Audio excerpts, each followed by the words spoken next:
let me tell you about my best friend. He's a warm-hearted person who loved me till the end. People, let me tell you about my best friend. He's a one-boy cuddly toy, my up and down, my pride and joy. People, let me tell you about me, so much fun.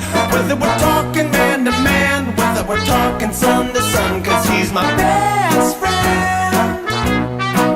Yeah, he's my best friend.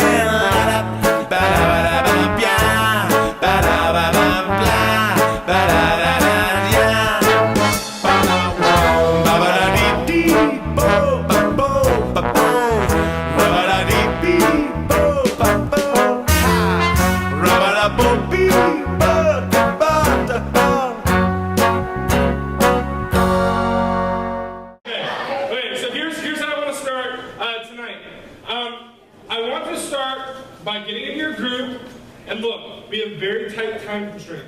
So I'm going to give you the question, and I'm going to explain real quick, and then we're going to break into your group, okay? The question is... That's all I got. Go back. Go to the first thing you put up. There you go. Okay. Talk about who your best friend is and why. And here's the deal. I know you have like 8 BFFs, okay? But I need you to pick one and give one reason why they're your best friend. We have 5 to 8 minutes, so I need to go quick, okay? So break into your group quickly. If you don't know what group you're in, then I can help you. So break into your group real fast. Ready to go. Your bestie's name, okay? You ready? 1, 2, 3. Yeah, perfect. I know them all now. And if they're not here, why not? Right? Okay. So here we go. So let me tell you about my bestie, okay? Do they have a picture? Yeah. Isn't that awesome? That was, I mean, look at the beard, man. It's like not there. No, okay, so this is my best friend, Chris, all right? I told you guys about him, I think, last week or the week before. And I don't know if any of your friendships started out, but this is us at his wedding, okay? We went down to Florida, he got married, it was wonderful. I don't know if any of your friendships started this way, but Chris and I, our friendship started out, I did not like him at all. Do any of you have friends who you did not like at all? Raise your hand if you have a friend who you did not like at all at first, okay? Okay. So Chris and I worked together, and I did not like him because I felt like I was having to do all his work. And so I'm like, man, I have to do all this dude's work, and he was a youth pastor, and then we were working together at Liberty where we both went to school, and so I didn't like him, okay? But then something happened. I don't know what happened, because we have a lot of things that are not in common. Like, he's a big baseball guy, and I'm like, who cares about baseball? Okay? Like, I'm a football guy, okay? So he likes baseball a lot, and I don't. He is like super nature hike guy. I told you he'll like go park on the side of the road, walk into the woods, and be there for a weekend. But I'm not that guy. Like, my ideal weekend does not consist of putting up a tent. My ideal weekend consists of like going to a lot of coffee shops. Like, that's my weekend. That and football, and I'm good. We talked about this last week. So that is my ideal weekend, but that is not his, okay? He is like super well dressed, okay? So one day he's like, Jason, I bet you I could wear a different button-up shirt to class every single day for the entire semester. So I said, okay, prove it. He totally did. Totally did it. Every day we worked together in a different shirt. He had like a pink cowboy button-up shirt. Man, he's like super manly, but he was like styling me. I'm like, I have like 4 shirts that I just rotate. You know, like that's mine. How many of you guys are like that? You're like, I wear the same like 5 shirts to school every week. Sometimes it's on a Monday, sometimes it's on Tuesday. You gotta mix it up. That's totally me, okay? So him and I are very different, but we're also very similar, okay? So we started doing this thing where after we worked, we would go to the cafeteria and we would make the most delicious sandwich ever, okay? We would take these big pieces of multi-grain toast, slather it with lots of peanut butter, okay? And then pour honey on it. That is like the best sandwich God has ever created. If you threw some marshmallow fluff on there too, you're golden, okay? So Chris and I would go to the cafeteria. Every day we worked together. We would work, we'd go to the cafeteria, we'd make peanut butter and honey sandwiches, and we just started talking about different things that we had in common, and we became best friends, okay? So we would go on what we called man dates, okay? So we would go, like one day, we had a movie day, okay? So we picked the best sports movies in each category. So we picked like a really good baseball movie, really good basketball movie, a really good football movie, a really good hockey movie, and we just spent the whole day watching sports movies. So like, we watched Miracle, Remember the Titans, Hoosiers for basketball, and I'm trying to remember what the baseball one was. It wasn't Field of Dreams, it might have been Sandlot, okay? So we watched all these movies, so we had a man date, okay? We went on a man date. So then he was my best man in my wedding, so this is how awesome he is. I woke up the day of my wedding, and you don't sleep a whole lot before, and I woke up, and Chris and I shared a bed, okay? That sounds weird, but when you only have 2 beds in a room, and there's 4 guys in there, it's like, what do you do? So I got up, I go downstairs to eat breakfast with my brother-in-law, and Chris is like, coffee? He knows me, dude. He knows me. I'm like, yes, coffee. And so he went to Starbucks and bought me a venti latte for the day. Yeah, you know, so this guy knows me. Chris and I are best friends. I love this dude. Like, when we talk to each other, I'm like, love you, man. And he's like, love you too, bro. Like, we are tight, okay? We're not afraid to tell each other we love each other. We're not afraid to hug each other because we are bros. Like, we are bros. So I would do anything for him. He would do anything for me. That's our kind of friendship we have. And so tonight, we're starting a series called Frenemies, okay? So I knew what frenemy meant, but I wanted to look it up online to get an official definition. So as official as can be on Urban Dictionary, okay? This was the definition. It was an adjective, an enemy disguised as a friend, okay? So during this series, we're going to talk about real friends, and we're going to talk about counterfeit friends. So we're going to talk about like people who are genuine friends, like me and Chris, and then people who are counterfeit friends. I just hear you guys like in the corner. See, here's the deal. We all have friends. If you think about it, you're like, oh, I thought they were a friend, and then it turned out they weren't.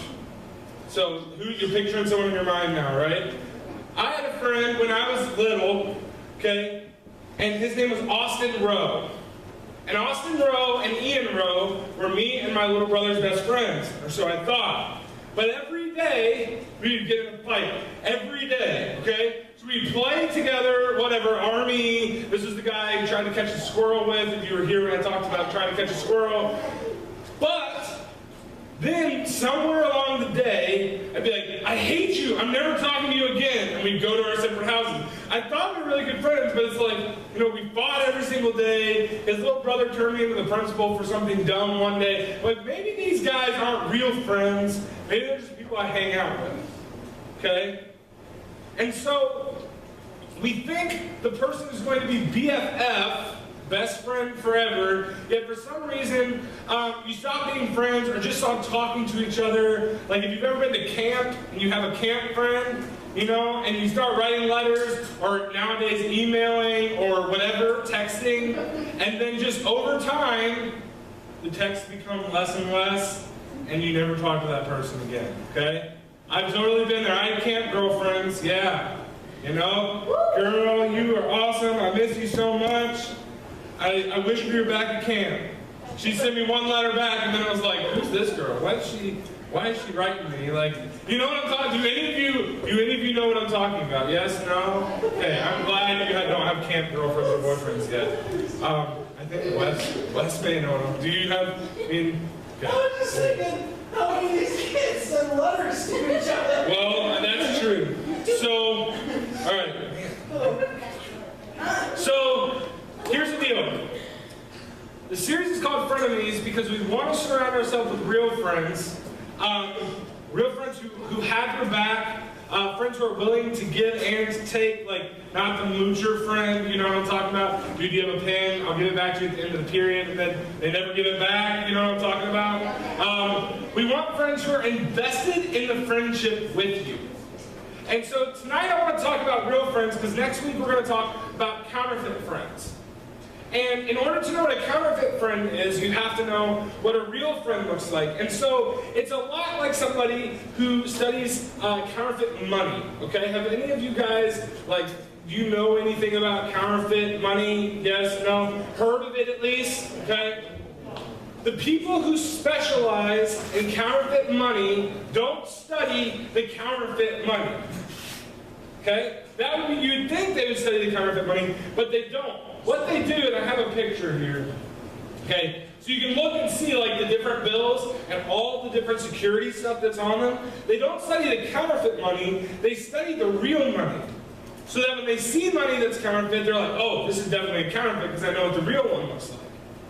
So tonight, I want to look at real friends. So next week when we talk about counterfeit friends, you can go, oh, I know exactly what that looks like because I know what to look for in a real friend. It's kind of like my dad went to the bank one day and he tried to deposit a $100 bill. They said, sir, this is a counterfeit, okay? It's like, yeah, my dad is a counterfeit, you know, whatever. No, he's not. And he's like, well, you guys gave me the bill. And they're like, what? The bank gave me the counterfeit bill. And he's like, you guys gave me the counterfeit bill. And I'm like, maybe the bank is counterfeiting money? And, you know, I don't know. But anyway, so we're going to study the real thing tonight so that you know what to look for. So next week when we talk about the counterfeit thing, you can go, well, here's the real thing, here's the counterfeit thing. What are my friends in my life, okay? So what I like to do is, I've told you multiple times, the Bible is very, very interesting. And something I love about it is there are people just like you and just like me. So sometimes I'm like, man, I've totally screwed up like that dude before, you know? And they're very much like us. Well, there are these two guys, David and Jonathan, who were like bros, okay? They're like bros to the end. So if you can think of any bromance, do you know that term? Bromance, okay? If you can think of a bromance, these guys were like the bromance, okay? And so I want to look at this story, and so here's who we have. You have David, from the story David and Goliath, that guy, okay? So David, he's a shepherd boy, he's the youngest brother, and he is anointed king. So this guy comes to his house, looks at all of his brothers, which he had a bunch of them, and then goes, is there anyone else? And the dad's like, oh yeah, there's this young kid in the field with the sheep. He's like, bring him here. Boom, he like puts a bunch of oil in his head, he's like, you're gonna be the next king. So he's like got something waiting for him, but he's not there yet, okay? So then Goliath comes, and there's this story, if you haven't read it, there's Goliath, who's this giant person, and David, who's this little shepherd boy, and David kills him and saves Israel, okay? It's like this grand thing that happens. And so David kills him, and then the king, Saul, is like, hey, dude, come here, let's talk, you know? Because, you know, he wants to congratulate him. Hey, you've won, like, congratulations, you know? And so he brings him in, and Saul and David are talking, going, dude, I can't believe this just happened. I'd be like, dude, did you really think that one rock was going to kill him? I don't know, I just threw it in hope, you know? Like, I wonder what that conversation was like. And so he's like, come, let's talk. So Saul and David are talking, and then him and Jonathan just become best friends. It's like, did we just become best friends? Like, it's like that kind of moment. So I want to read this. So this is picking up right after David and Goliath ends, okay? So here goes. After David had finished talking with Saul, he met Jonathan, the king's son. So here you've got a shepherd boy in the middle of nothing and a king's son. So these guys could not be two more different people. Because Jonathan has grown up, king's son, you know, probably had everything he ever needed, ever wanted. And then you've got David, who's like been killing lions and bears in a field trying to protect some stinky sheep, okay? So these people are very, very different people. So he meets Jonathan, the king's son. There was an immediate bond between them, for Jonathan loved David. He's like, dude, I love you, man. I love you, man. So from that day on, Saul kept David with him and wouldn't let him return home. So Saul's like, hey, you know, let's have the best friend sleep over for a while. He can stay here with us. Okay? And Jonathan made a solemn pact with David because he loved him as he loved himself. So he's like, dude, I love you like I like myself. We're bros, right?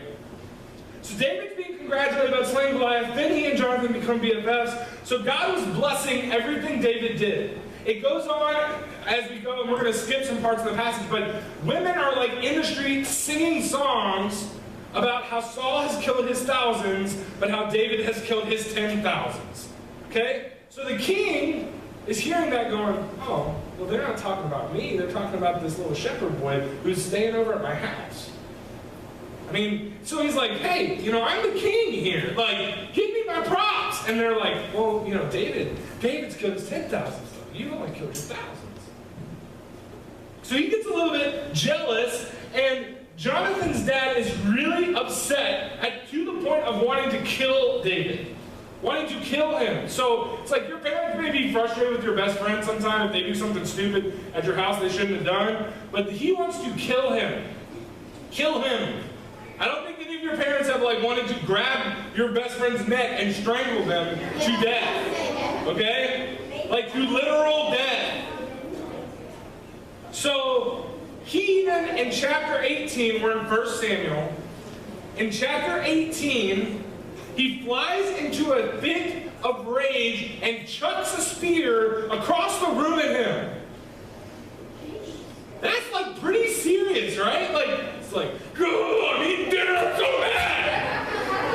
And he chucks a spear at him, and I'm like, whoa, dude, you're dead. He's like, that's just dad. Sometimes it's just like that.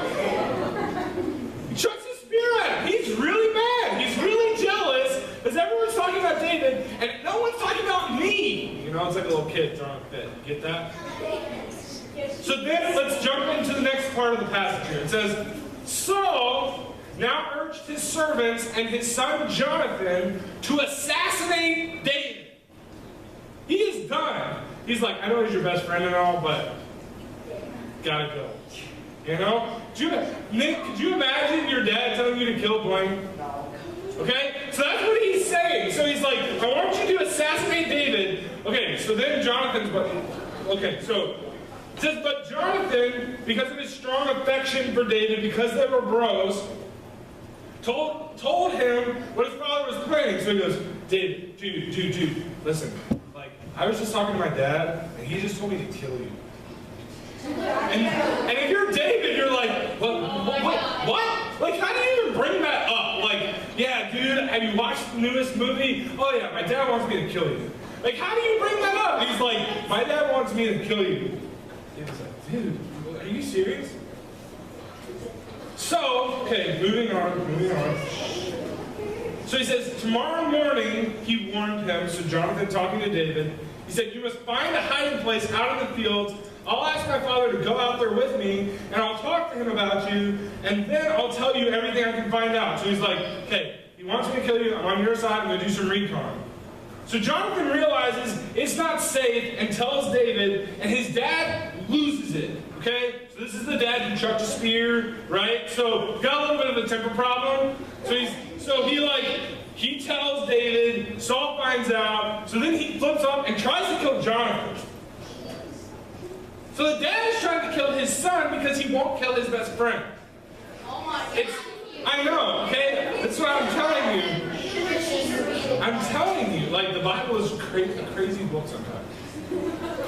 So let me read this, okay? Now this gets pretty somewhat graphic, okay? But I'm going to read it because it is in the Bible. So just move past it, okay?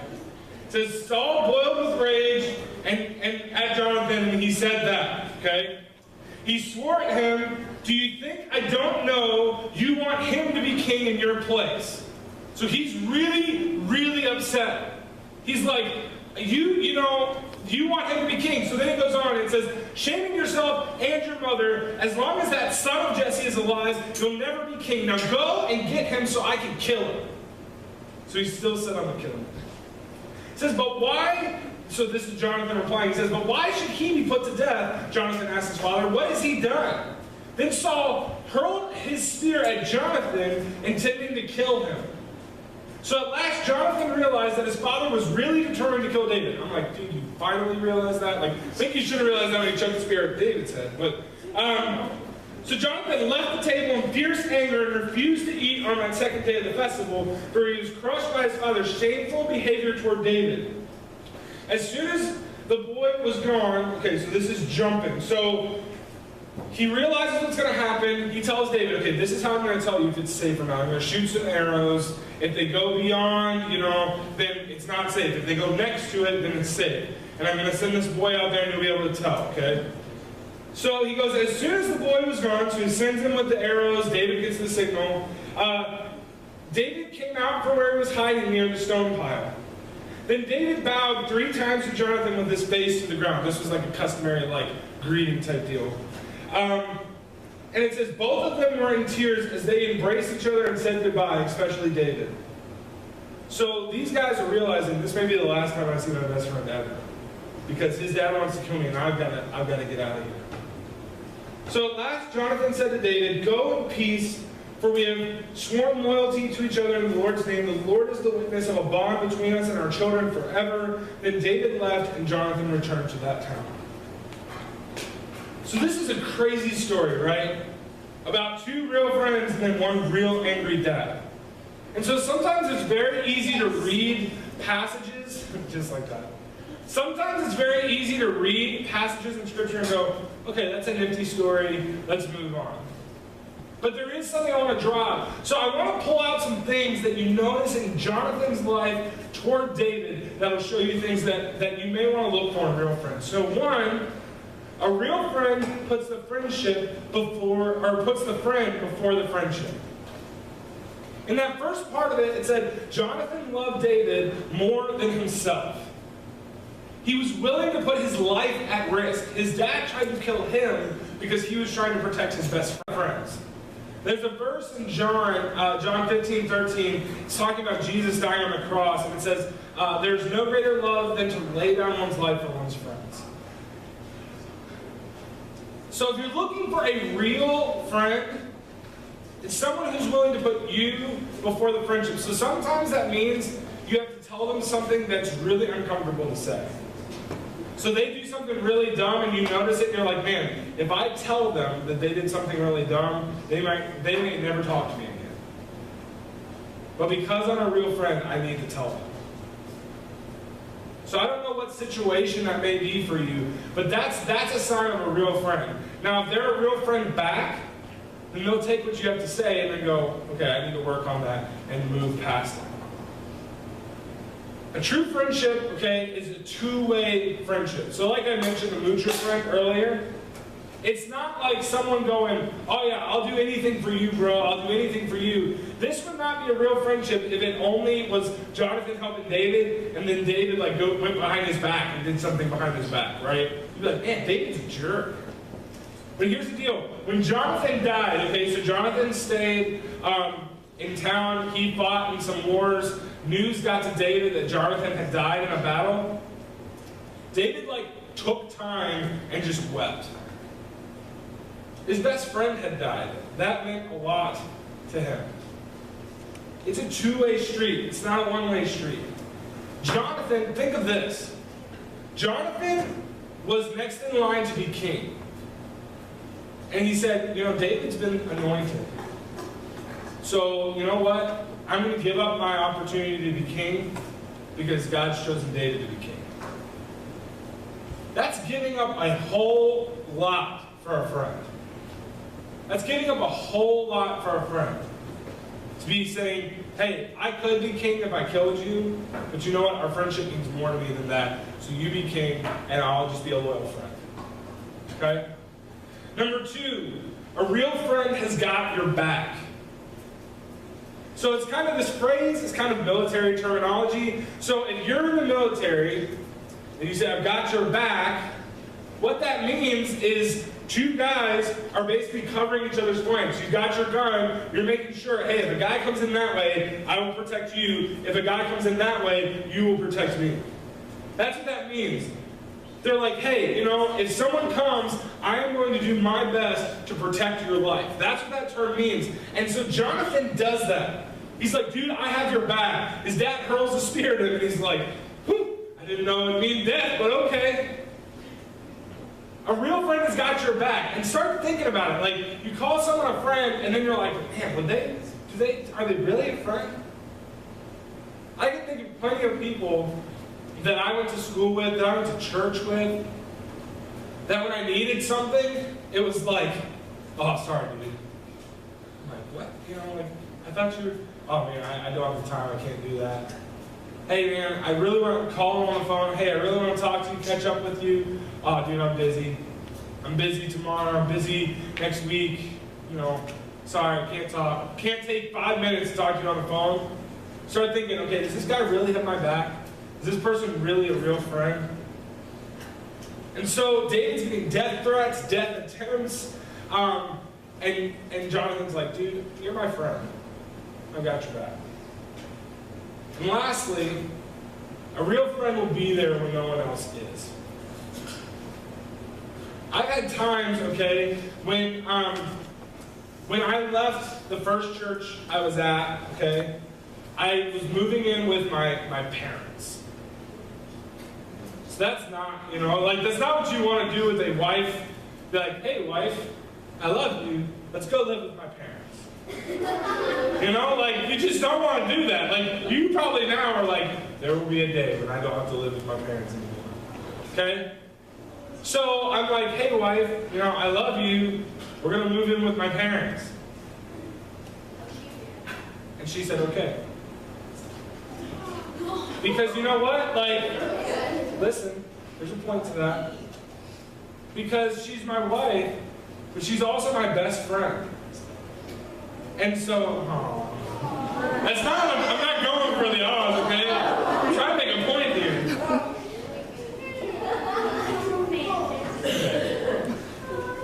So, when I felt like no one else understood, when we left that church, like my parents didn't really understand why we were leaving, the pastor didn't really understand, but we just felt like that's what God wanted. And when we left, I felt like it was just me and Alicia.